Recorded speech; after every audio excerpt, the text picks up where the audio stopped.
Mojtaba Faizy നേരത്തെ പറഞ്ഞു വെച്ച വിഷയം, പിന്നെ മുഫ്രദാത്തുകൾ, അതുമായി ബന്ധപ്പെട്ട കുറേയേറെ കാര്യങ്ങൾ ഫൈസി ഇവിടെ സൂചിപ്പിക്കുകയുണ്ടായി.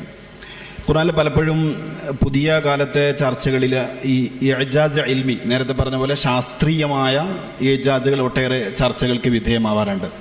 എനിക്ക് തോന്നുന്നു അതുപോലെ ശ്രദ്ധിക്കേണ്ട ഒരു ഭാഗമാണ് ഈ ഇഅ്ജാസ് ബലാഗി എന്ന് പറയുന്ന ഒരു മേഖല. ഇപ്പോൾ കൂടുതൽ ലേഖനങ്ങൾ, കൂടുതൽ പഠനങ്ങളൊക്കെ ഇഅ്ജാസ് ഇൽമി എന്ന പേരിൽ ധാരാളം വരുന്നുണ്ടെങ്കിലും ഇഅ്ജാസ് ബലാഗി കുറച്ചുകൂടി ശ്രദ്ധ കൊടുക്കേണ്ട ഒരു മേഖലയാണെന്ന് തോന്നുന്നു. ആ ഒരു വിഷയത്തെക്കുറിച്ച് കുറച്ച് കാര്യങ്ങൾ.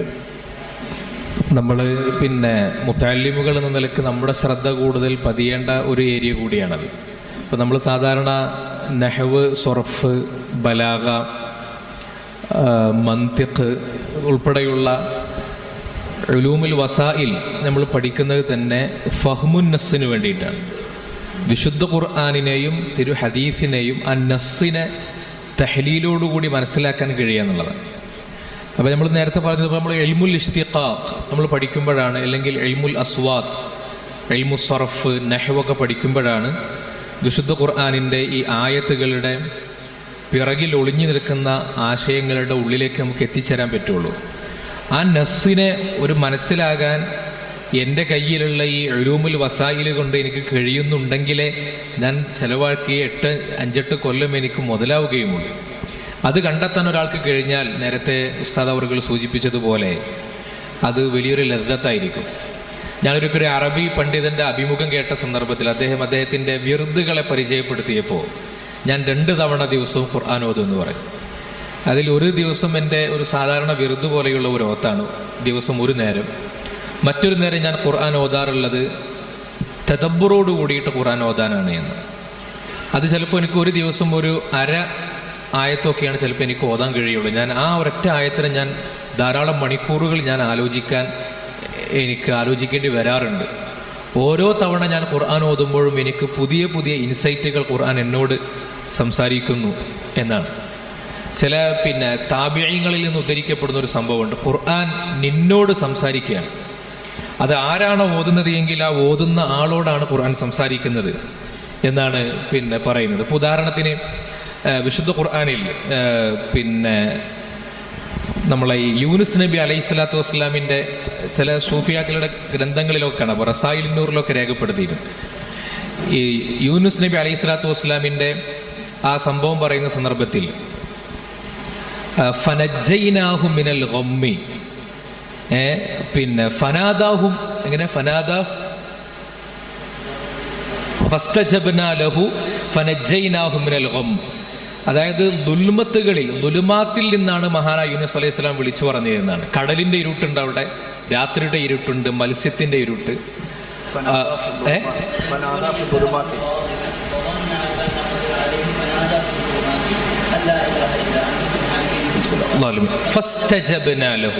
ഈ ഫനാദ ഫിൽ ദുലുമാത്തിന്റെ അതിന്റെ അർത്ഥം എന്താ? ലോകത്ത് നമ്മളൊക്കെ ശരിക്കും ഒറ്റ ഇരുട്ടാണല്ലോ നമ്മൾ ഈ ഭൂമിയിലാകുന്നു എന്ന് ഇരുട്ടാണ്. ഈ ഭൂമിയിൽ ഒരു മനുഷ്യനെ എത്തിപ്പെടാവുന്ന എല്ലാ ഇരുട്ടുകൾക്കിടയിൽ പെട്ടുപോയിട്ടും ഫസ്തജബ്നാ ലഹു, അവിടെ നമ്മൾ ഇസ്തിജാബത്ത് കൊടുത്തു. ഫനജ്ജൈനാഹു മിനൽ ഗം, മനുഷ്യബുദ്ധി കൊണ്ട് ആലോചിച്ചാൽ പോലും കണ്ടെത്താൻ കഴിയാത്ത അത്രയും വലിയ ഒരു അന്ധകാരത്തിൽ നിന്ന് നമ്മൾ അവരെ രക്ഷപ്പെടുത്തി എന്ന് പറഞ്ഞിട്ട് ഖുർആൻ പറയാണ്, ഫകദാലിക നുൻജിൽ മുഅ്മിനീൻ. എടോ മുഅ്മിനായ മനുഷ്യ, യൂനുസ് നബിയെ രക്ഷപ്പെടുത്തിയ പടച്ച റബ്ബിന് നീ എന്ത് ദുൽമത്തിലാണെങ്കിലും രക്ഷപ്പെടുത്താൻ കഴിയില്ലേ? നുൻജിൽ മുഅ്മിനീൻ, ഈമാനുണ്ടോ? നിനക്കും സമാനമായ നജാത്തുണ്ട്. സുബ്ഹാനല്ലാഹ്. അപ്പൊ ഖുർആൻ അവിടെ നമ്മളോട് സംസാരിക്കുന്നു എന്നാണ്. അപ്പൊ ഇങ്ങനെ ഇത് നമുക്ക് ഒരു ആലിമിന്, ഒരു മുതഅല്ലിമിന് ഞാൻ പഠിച്ച 8-10 കൊല്ലം മുതലായി എന്ന് മനസ്സിലാവുന്നത് എനിക്ക് ഈ നസ്സുകളെ തഹ്ലീൽ ചെയ്തെടുക്കാൻ കഴിയുന്നിടത്ത് ആണ്. അപ്പോൾ നമ്മൾ ഈ ഇൽമിയായ ഇജാസുകൾ, ഇപ്പൊ സയന്റിഫിക്കായ ഇജാസുകളിലേക്ക് പോകുന്നതിന്റെ മുമ്പ് നമ്മൾ ഇത്തരം ഇജാസിലേക്ക് പോകണം. നളുമിന്റെ, വിശുദ്ധ ഖുർആനിന്റെ നളുമിലുള്ള ഇജാസിനെ കണ്ടെത്തുന്നതിലേക്ക് കൂടുതൽ ശ്രദ്ധ കേന്ദ്രീകരിക്കണം എന്നാണ് നമ്മൾ മുഖ്തസറും മുത്തവലൊക്കെ ഓതുന്ന ആളുകൾ എന്ന നിലയ്ക്ക് എനിക്ക് സൂചിപ്പിക്കാനുള്ളത്. അങ്ങനെ അത് ചെയ്യുമ്പോൾ എന്താണെന്ന് വെച്ചാൽ നമുക്ക് കൂടുതൽ യഖീൻ ഉണ്ടാവും. അപ്പൊ അതിലെ പ്രധാനപ്പെട്ട ചില ഏരിയകൾ, ഇപ്പോൾ വിശുദ്ധ ഖുർആനിന്റെ ഈ ബലാഗിയായ ഇജാസുമായി ബന്ധപ്പെട്ടുകൊണ്ട് പിന്നെ അത്തസഈദുൽ ബലാഗി എന്ന് പറയുന്ന ഒരു വിശുദ്ധ ഖുർആന്റെ ബലാഗിയായ ഒരു എസ്കലേഷൻ, അങ്ങനെ ഒരു ചർച്ച തന്നെ ഖുർആനിലുണ്ട്. അതിന് ചില പണ്ഡിതന്മാർ അങ്ങനെ വിശദീകരിക്കുകയും ചെയ്തിട്ടുണ്ട്.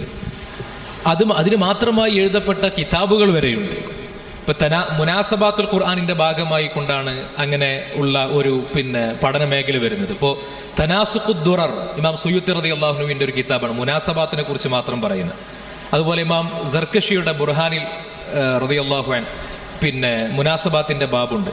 ഇതിന്റെ തഹത്തിൽ വരുന്ന ഒരു സംഗതിയാണ് ഇപ്പൊ ഈ അത്തസ്ഈദുൽ ബലാഗി എന്ന് പറയുന്ന ഒരു ഏരിയ. ബലാഗി ആയിട്ടുള്ള ഒരു തസ്ഈദ് എന്ന് പറഞ്ഞാൽ വിശുദ്ധ ഖുർആനിൽ ഒരേ കാര്യം തന്നെ 5 or 10 സൂറത്തുകളായിട്ട് വന്നിട്ടുണ്ടാവും.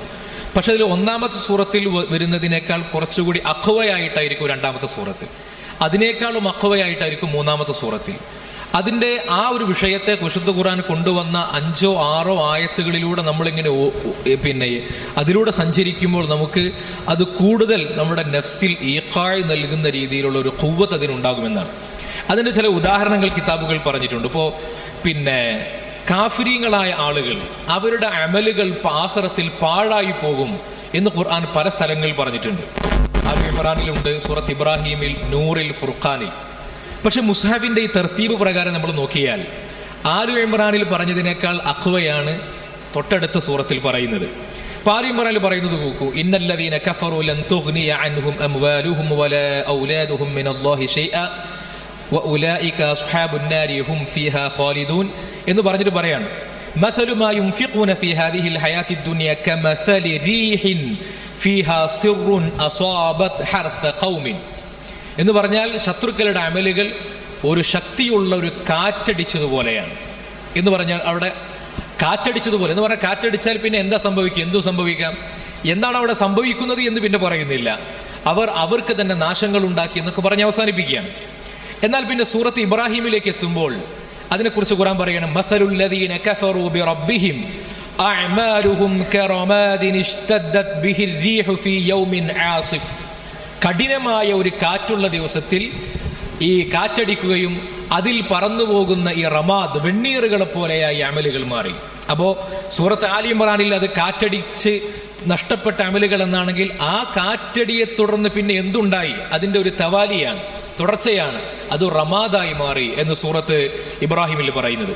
എന്നാൽ പിന്നീട് സൂറത്ത് നൂറിലേക്ക് വരുമ്പോൾ വല്ലദീന കഫറു അഅമാലുഹും കസറാബിൻ ബിഖീഅത്തിൻ യഹ്സബുഹു ളംആനു മാഅ എന്ന് പറഞ്ഞാൽ പിന്നെ അതൊരു മരീചിക പോലെയാക്കി മാറ്റി എന്നാണ്. എന്ന് പറഞ്ഞാൽ ഇപ്പോൾ ഈ റമാദ് ഒരു വെണ്ണീറായി കഴിഞ്ഞാൽ പിന്നെ കാറ്റ് ഈ വെണ്ണീറിനെ ഇങ്ങനെ കൊണ്ടുപോയിട്ട് പിന്നെ ഒരു മരീചിക പോലെ അനുഭവപ്പെടുത്തി കളയുമെന്നാണ്. എന്നാൽ പിന്നീട് സൂറത്തുൽ ഫുർഖാനിലേക്ക് എത്തിക്കഴിഞ്ഞാൽ വഖദിംനാ ഇലാ മാ അമിലൂ മിൻ അമലിൻ ഫജഅൽനാഹു ഹബാഅൻ മൻസൂറാ. ആ കാറ്റടിക്കപ്പെട്ട അമലുകൾ പിന്നെ 4ാം ഘട്ടം എത്തിയപ്പോൾ പിന്നെ എന്തായി മാറി, അത് ഹബാഅൻ മൻസൂറായി മാറി, വിധറപ്പെട്ട പൊടിപടലങ്ങൾക്ക് സമാനമായിട്ട് അതിനെ ഒരു പറയപ്പെടാൻ പോലും പറ്റാത്ത സ്ഥിതിയിലേക്ക് അതിൻ്റെ ഒരു പരിവർത്തനം ഉണ്ടായി എന്നാണ്. ഈ ഒരു തസാഉദ് ഇത് നമ്മൾ അറിയേണ്ടത് വിശുദ്ധ ഖുർആൻ മുനജ്ജമായിട്ട് ഇറക്കപ്പെട്ടതാണ്, സന്ദർഭോചിതമായിട്ട് ഒന്നിച്ചിറക്കിയതാണെങ്കിൽ ഇത് നമുക്കിത് അങ്ങനെ കരുതി കൂട്ടി പറഞ്ഞതാണെന്ന് പറയാം.